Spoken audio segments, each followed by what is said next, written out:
You're playing your winning in, and you're playing against a deck that is built to beat you. The Orzhov Pixie deck's claim to fame is it is phenomenal against Izzet prowess. Constructed for that sole purpose. It's not great in a lot of the other matchups. It has a lot of pretty polarized matchups and things like Domain. But this is what John came to do, and I'm sure John is very pleased to see one more Izzet opponent in the way of top 8. Yep. And a discard to hand size?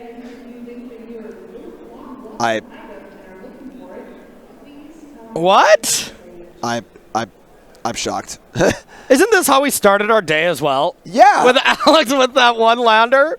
Alex operates on the Seth Manfield school of mulliganing. Honestly, I respect it. Yeah, I mean... I respect it.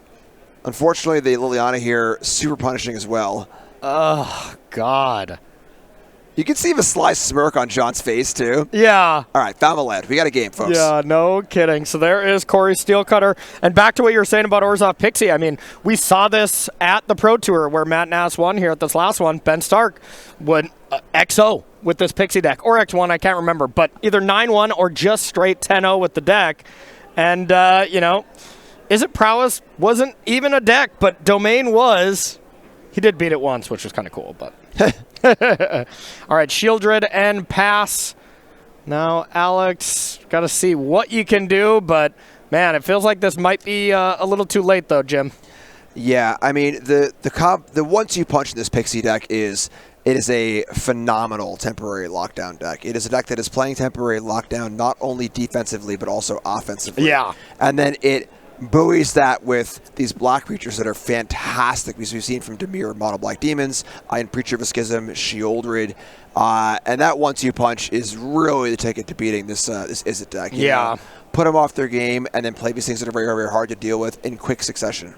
Yep, and that's exactly what John's doing. I mean, got a little help from the discard to hand size for sure. Getting a free time walk is good. Yeah. It's not bad. That's some high-level commentary you got there. Thanks. We see sleight of hand coming down. Let's see if we got second spell. We sure as heck better. I mean, if not, what is going on in that hand from Alex? Here's going to be spell 2, and the monk's going to come out, but, I mean, there's a couple problems. Liliana has to be dealt with at some point. Shieldred is a problem on every battlefield that it comes on. But the one good thing going on from Alex is John does only have 2 cards in hand, so there might have been some mulligans here from John as well. Yeah, Liliana, of course, eats away at both players' hands. Yeah. You know, Liliana's the kind of card that wants to get things to a kind of a null game state. Players don't have cards in hand. What's in play, that is what you have to work with, and of course your top decks. So just a monk coming in at Liliana. Why not the Swift Spear? All right, so range on Swift Spear would be 2, 3, 4. Still trade with Shieldred, right? That's fine, yeah. So what does this represent if you don't have Rage? Is it just Burst Light? It's Burst Lightning, right? It's got to be. I mean... Or Torch the Tower? Where if you block, you torch the tower on Shieldred. That's the only thing that would represent to me. And I think that's the red card in hand. That makes sense, yeah. I saw Into the Floodmaw as well, so that was a conscious choice where Alex could have dealt with Bounce Shieldred and killed the Liliana here, but decided not to. So kind of a cute play that Alex could look for is if he can get John empty-handed. I know what you're picking up and putting down here. A little Floodmaw in response to the Liliana. Say goodbye to that Shieldred. Oh, it'd be like, oh, how many cards in hand? 0? It's about to be 1. Yep. All right, there was the Torch Tower. That makes sense as far as that monk. And I think that is, once again, a lesson where that was a very fishy attack. What makes sense? And there was a very small amount of things. So I think deducing that kind of thing, if you're playing in that spot, is an important level-up moment. This is what we've seen a lot of this tournament too, but it's lockdown plus something else that's good against Izzet is the ticket. Yeah. You know, whether it's High Noon, whether it's Shieldred, but you can't play just lockdown. You got to do something else too, and this is a perfect example of that. Yep. 100% agree. Looks like we have Stock Up, Sleight of Hand, and probably a Drake Hatcher in hand from Alex. Sleight of Hand, we saw land, and what looked to be a talent. None of that. Kills Shieldred, I'll tell you that. All right, Drake is here. So that's interesting to play the Hatcher into the Liliana. John's got, what, 1 card in hand? Yeah. Going to 2. You're playing into the Edict. You kind of almost want to try and get John empty-handed if this unsummoned plan works. But now, with an Annex here, too, things are really starting to stack up. Yeah. Starting to stack up, and Alex is going to try to stock up next turn, but that's just not going to be enough. As Shieldred is just looking far too dominant on this battlefield. Unholy Annex, you also lose the life, but Shieldred regains it. Yeah, it's like an honorary demon. Yeah. And to nobody's surprise, Liliana's about to win a game. Reed Duke popped in right to the side here. It's funny how that works. It's weird. Liliana senses were tingling, that's for sure. The siren's call. So now just 1 otter in the way. We know Alex had the stock up, but just stock upping on this battlefield does nothing. Liliana heads to the board along with the otter. And now you get to attack with Shieldred. Sure, there's that into the Flood Maw that can either just bounce Shieldred, or you wait for the Unholy Annex and you bounce the demon. That's what Alex wants to do. But no matter what, however way you slice it, one of those threats will win this game. Yeah, Shieldred, when you're down on life and down on board, Shieldred closes out the game really fast. I mean, you could have just left out all those first few words you said. Shieldred just closes out the game very fast and has in Standard for literal years. Yep. It's a real demoralizing feeling, too, because typically your way out of a bad situation is you draw a few cards, you can fire off some card draw spells and try and find an answer, and it's just every time, ow, I'm dead. Well, here's into the Flood Maw, not on the Shieldred or the Demon, but we get back the Swift Spear and the Corey Steel Cutter. Everything's just delaying the inevitable, right? This is kind of cute if Alex also has like an Opt, or I guess Opt you'd still lose some life too, but like if you could find a block with a Monk, I think he has 1 card, and it's the stock up. All right, yeah, then we're not stocked up at all. We're going somewhere. Yep. I don't know where we're going, but we're going somewhere. To game 2, I'll tell you. That's where we're going. All right, good. That's true. All right, so Swift Spear blocks. And now the room is unlocked, however way you represent it. Going to end step, Alex is going to lose 2. John is going to gain 4. And then Alex is going to go to 2 in the draw step from Shieldred. And then almost assuredly pack it in. That fish really turned the tide, Yep. A little Nemo there. Take the fish as a present for the end of game 1. It's a gift for beating my face into this wooden head. Yeah, I mean, obviously a missed land drop there is a bit of a bummer. Yeah. But still, this is a deck poised to beat this Izzet deck. So Alex has a real uphill battle here, and listen, you want to top 8 a tournament, you're going to have these matchups. It just is what it is. You got to pull through. Absolutely, and we don't know how far Alex mulliganed already, what the scenarios were when you jumped in, so stuff like this can definitely happen. So Alex, our tournament leader at the start of the day, has went 2-3 today, so not a great day, but still has the chance to make the top 8 cleanly. I'll add, this is 7th and 9th place going in. Both breakers are very strong, so I would assume for both players, John does have the lower breakers, but still, clean winning in here. Alex, how we sideboarding? So I think that the Planeswalkers are pretty good in typical these kind of grindy matchups, but the problem is that it's a 1-2 punch. You got to beat the lockdown stuff, which normally you'd want like Spell Pierce, the extra Flood Maw, but also knowing that there's Preachers and Shoulders and big demons lying around too. I don't know if a card like Rowl is even that exciting where you play a Rowl and they play a Shieldred and now you can't really draw off it. You're making these tokens. So Spell Pierce is a card that is... There are a lot of creatures in this Pixie deck, but I think you just need it. I think you want to be able to just tag that lockdown, even tagging it Nowhere to Run. We saw a game earlier in the day where our Pixie player was unable to find the Nowhere to Run against Mono Red. And when you can't find the removal spell or whatever, so you want to keep it off the board. So if you could Spell Pierce and Nowhere to Run, it's a lot better than just stopping a removal spell because you're keeping it off the board so it can't be bounced anymore. So like a Spell Pierces, the Flood Maw's got to come in, I think, against the lockdowns. But You just got to go fast. A lot of these like slower, for the mid-range matchups kind of cards. Yeah. I don't think it'll be very good here. No, not really. This is not exactly the matchup that you wanted. And I mean, hey, this is the reason to play Orzhov Pixie. I mean, we have our win percentages here from the last couple events, and Orzhov Pixie has a pretty strong matchup against Is It Prowess. 58%, 93, and 66. That's pretty strong. Nothing crazy, but that's still pretty impressive here. And then from the Pixie side, what are we sideboarding? I mean, not too much. It does seem kind of pre-boarded. Yeah, a low rank can come in, try and have more answers to cutter. Do you like duresses? Are they even needed against, because you want duresses, like we saw from our Demir player earlier, when you cannot deal with Corey Steelcutter. When you're playing a deck that can, do you still bring that in? I don't know. I would agree strongly that no. Okay. There are so many other answers, and if you're scared of counterspells and stuff, but I think John just wants cards that affect the board. Just kill things, just play good things. The duress battle is not really an exciting one to play. Yep.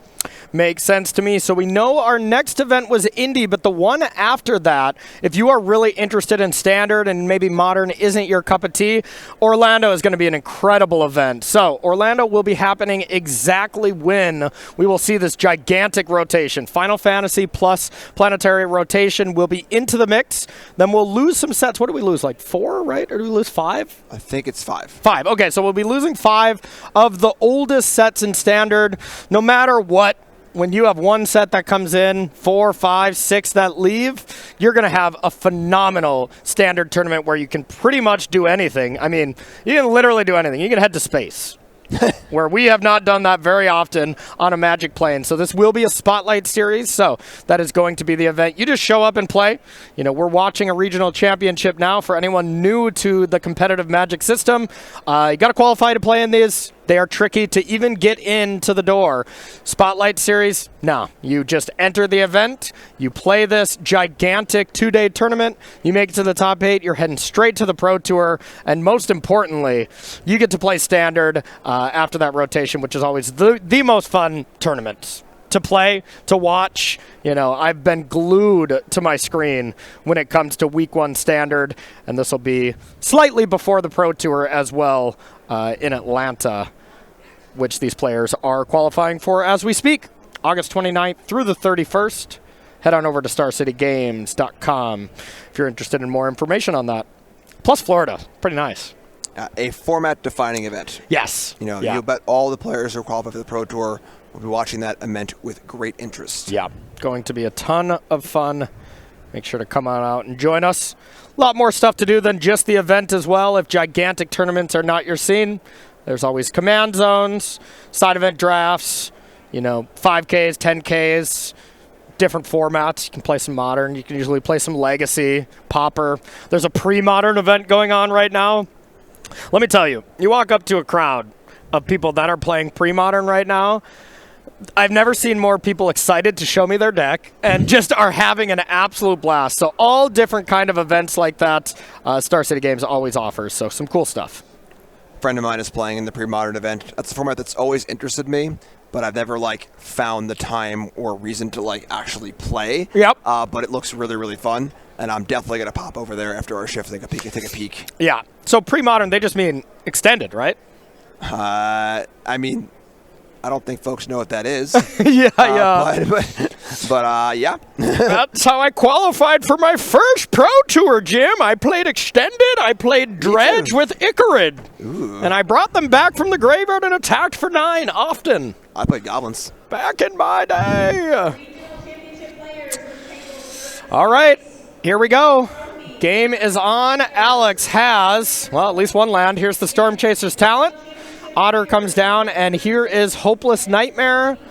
Looking at a hand of, Jim, I see another land. It's another island, though. Doing the whole blue-blue thing again? I think we're doing the whole blue-blue thing here. Alex's draw sponsored by Eiffel 65. I'm glad I made all 4 of you laugh that got that reference. I mean, it is true in this tournament, if you're green, you will die. So, yes. All right, so we have Storm Chaser's Talent number 2. I don't think I saw that in the opening hand, so that must have been the top deck. John, it's just like you didn't, right? Okay, land number 2 comes down. John Norman and Justin Franco, please enter your results. All right, so here is a second Concealed Courtyard. Pixie, pick it up, put it down. All right. And Spell Pierce to get rid of it. You were saying how important this is. Right. So unfortunately, Nightmare's a little less important than their removal spells are. Yeah. But you got to stop the engine. You know, if you can leave a Pixie player with like, you know, a Pixie and a Sun Pearl Kieran in hand and nothing to bounce. Yeah. That's a great place to be. Definitely. All right, here is the Corey Steelcutter. I want to say that last card in hand, it looks like one more card in hand from Alex, and that was the Slick Shot Show-Off. So, not great, but at least these can attack. Pretty clear, maybe even just by body language, that there was not another spell. Never mind. Clear by body language and the fact that you have a Corey Steelcutter in play. If you have a second spell, you're going to play it. So that was a very easy block there from John. That would be a pretty sick bluff. Would be a sick bluff. I don't know if it's worth it, but No. it'd be cool. It is not. I can answer that for you right now. It would not be worth it. So, basically, we're one lockdown away from this being over. Preacher of the Schism still looks pretty good. Let's see what we can pair with this for Alex with that Slick Shot Show-Off. Interesting where Alex could have plotted last turn and played Corey this turn to go for the double spell. Sure. So, you know, there's an amount of, I think when you're in a bad matchup, you need to plan for what your best draws are. You know, so if Alex feels like, all right, maybe I can, we draw a cantrip next turn, I can go Slick Shot, cantrip, token, and kind of have like a really big turn. Yeah.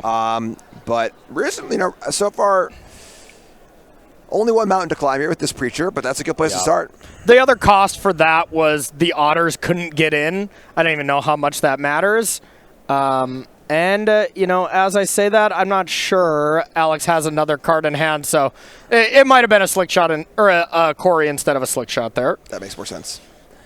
Oh, boy. Either way, if it's a Slick Shot or if there's no cards in hand, Alex is in a rough spot right now. Now, there is a buyout here for Alex, of course. Into the Flood Maw being absolutely phenomenal. Yeah. The quality of cards under the lockdown really changes what that, you know, future turn could look like. Yeah. Double Cutter and 2 Otters is an army at the end step. Yeah. To the point where you could even see end step, Flood Maw your lockdown, opt, make 2 tokens, untap, spell, 2 tokens, and attack for 1 million. Yeah. So it's a very good lockdown, but it's also a dangerous one. 100%. But when your opponent was hellbent, I'm going to play it. That's for sure. not saying you shouldn't play it. Yeah, I'm just saying, yeah. like, you know, it looks like a knockout blow, but there is an inherent amount of risk here on John's side. So, looks like this was an attack, and Alex took a pain to just be at a lower life. It looked like to avoid the dream, quote-unquote, of Preacher. When you get both of them, you get the vampire and the life. So Alex said, I'll lose a life, keep a vampire off your battlefield, and small victories. But, hey, here we are. Second Preacher comes down. John is taking Alex to church. Yeah. Say a prayer. Yep. This Slick Shot has to be incredible. And the thing is, just into the Flood Maw is not enough. When you're hellbent, you need, like, stock up into Sago, end step, you know, into the Flood Maw, something like that. But we'll see what this is. 2 mana, nothing for 2 mana is that good. In this, I mean, phenomenal card, of course, but not looking great here. You can play it, you can equip it, you can attack for 4. But John does not look like a human being that is scared. Might even have a removal spell for this as Alex goes to equip. Yeah, looks pretty nonplussed. Yeah. Yeah, I mean, it's going to involve Flood Maw and some sequence of, like you're saying, we got to stock up and, you know, get multiple things going here. I mean, it is a lot of Steel Cutters. Yeah. You know, but lifelink chipping away. John's also produced a good blocker every turn. Yep. So, all right, go for the equip, but 4. Down to 10. 10 to 9. Now, these oh my goodness. So plays that. That's 6, 7, 8, 9, 10. That's lethal with the creature land. This is going to be John Shindledecker, excuse me if I butcher your name, John, heading to the top 8, almost assuredly. And that is another Is It Prowess list that not only fell, but another anti-prowess deck making it to the top 8. And that is 2 Orzhov decks already in. Very different Orzhov decks, John, but 2 Orzhov decks nonetheless.